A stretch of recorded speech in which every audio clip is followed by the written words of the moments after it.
Mwibanga yemezi mukaga mulambirira.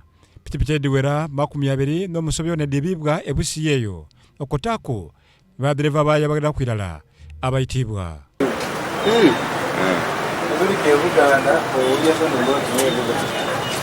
Abantu abao bakutwe bali ku police. Era banga tonne bagenda batwala ku koti. Ugenda kubeerawo ng'owulira mu kooti nti obujulizi tebumala abantu babatadde ku police kooti bay. Kale ate abantu ne bakomawo ate ne babatulugunya. Kyabanga bakwata abantu babatwala babatadde eri kooti.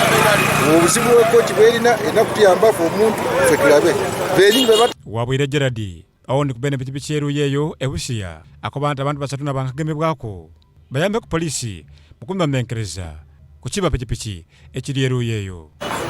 Era kyaka bakolegana n'abali aba government kyetuli kunoonyerezaako era tukyanoonyereza tetukomye ku bano Ojambo Josefu isente wa bodaboda eruyeyo ebusia akobana kizibu kino kikabalumya omutwe eky'abantu abali kwenigiranga mu kwiba pitipiti.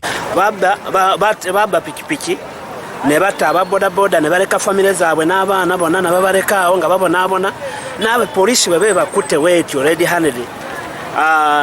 Tesobola kugamba nti polisi etuwe naffe tubakoleko emirimu nedda naye nga batwale mu mbuga z'amateeka era gavumenti nabe bawe ekibonerezo ekisaana nga babadde batta abanaabwe nga bwe bali. Kawefube waifwe okubona nga ate twogera ku polisi ku nsonga yekitaba bodaboda n'okubuza piki daibwe agwire bataka olw'ensonga nti babemye okuba ku nikye banega.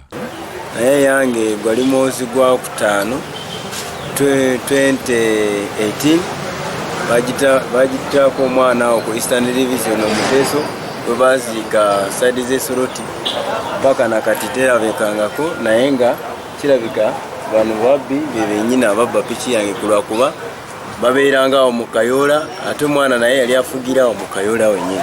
Kenneth Wanyama na osakire olirino kulwa Baba TV Amakonde.